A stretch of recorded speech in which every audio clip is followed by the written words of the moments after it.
Hello again, it's Janine Koden from Connected. I'm a somatic trauma coach and narcissistic abuse specialist. Today we're going to talk about something so many sensitive people will recognise instantly, even if you've never had the language for it. We're talking about freeze.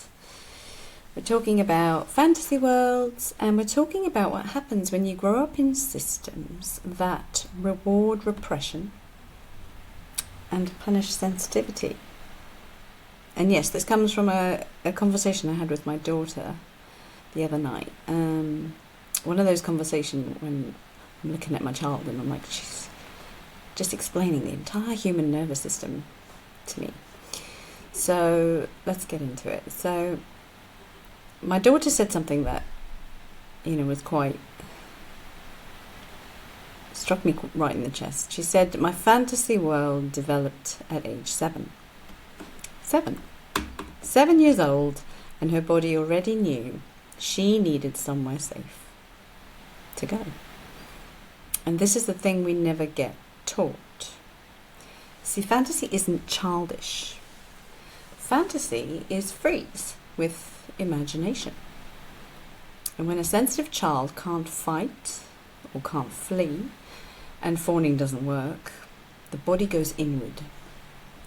Daydreaming, dissociation, building stories, creating worlds, and your operations system gets set.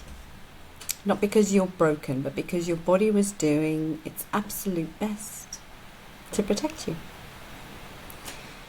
And she told me something else. She said, I realised my fantasy world came from emotional needs I never got. And honestly, that's it. That's the whole trauma map. If repair didn't happen in real life, then your inner world writes the repair itself. In her world, the narcissists are the villains, the empaths are the protectors. No one has to beg to be believed. No one has to justify their feelings. No one is punished for being sensitive. And the healing doesn't happen by fixing the narc. Thank God. In her world, the healing happens between the empaths, supporting each other, helping each other, repairing through connection. And that's what should happen in the real world too. So why narcissists always float to the top? Now here's where our conversation takes a turn.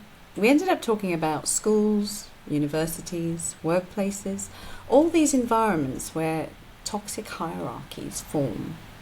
And my daughter said something I've seen for years. She said, why do all the narcissists end up at the top? Because hierarchies reward power, control, emotional detachment, domination, punishment over compassion. And they punish sensitivity, intuition, gentleness, empathy, fairness, and the ability to see injustice. So what happens? The narcissists rise, the empaths sink, and the whole system becomes emotionally unsafe, from the top to the bottom. If you want to see the sickness in a system, watch who gets silenced. Watch who gets reprimanded, and watch whose voice disappears. So why do empaths get targeted first? So my daughter told me about something that happened in her rehearsals. A lecturer, director walked in, and immediately her body went into freeze. That sense of, okay, danger just entered the room. She said, I feel like I'm being infantilized in a room full of adults. And I believe her, because empaths pick up the vibe before anything is even said. And she told me about another boy in the group, a quieter boy, also an empath, who got picked on for not knowing their lines properly. Except he did know them. He just didn't know the cues because the instructions were confusing. And the moment he defended himself, everything went downhill. Of course it did. Because in a narcissistic power structure, the moment an empath stands up for themselves, they get punished. You speak, you die. Not literally, but emotionally, socially, psychologically. The narcissist needs to shut you down before your truth exposes their dysfunction. And you speaking up, that's a mirror in their face that they cannot tolerate.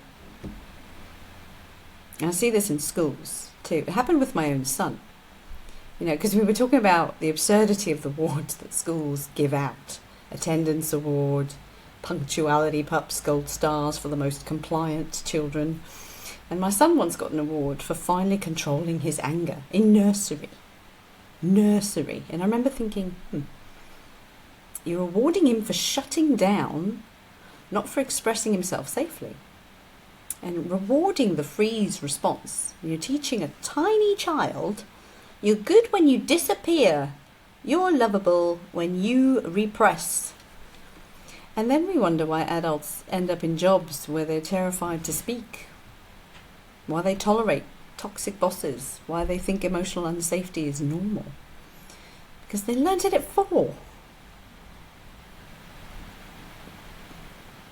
And this is the part that moved me quite a lot. When she said, I felt my blood boil on behalf of someone else. Someone else. And that's the hallmark of an empath. You feel the injustice in your body, not just as a thought, as heat, as activation, as fight. Your nervous system is saying, this reminds me of every time I was helpless. This is familiar. This is wrong. And this is a good thing. It means you're alive. It means your moral compass still works, and you have one. And it means your body still knows the difference between cruelty and kindness. But you have to protect yourself with that power, because you cannot keep burning for everyone else. In those moments, you breathe and you ground and you tell your body, I am safe here. No one can hurt me now. Their behavior is about them. It is not about me. And in those moments, this is how you rewire the script. This is how you update the operating system. This is how you step out of survival mode back into yourself. So, if you were a daydreamer as a child, if you lived half in your head and half in the world, and if freeze was your safe place, if injustice hits you like a physical blow, you are not dramatic, you are empathic, you are awake, you feel what others refuse to feel. And your fantasy world, that wasn't silly, that wasn't childish, that was your body saving your life. Now the real world gets to catch up. If today's episode spoke to your nervous system, I'm sending you the biggest breath of compassion. You're doing better than you think. And your sensitivity is not a weakness, it's your magic.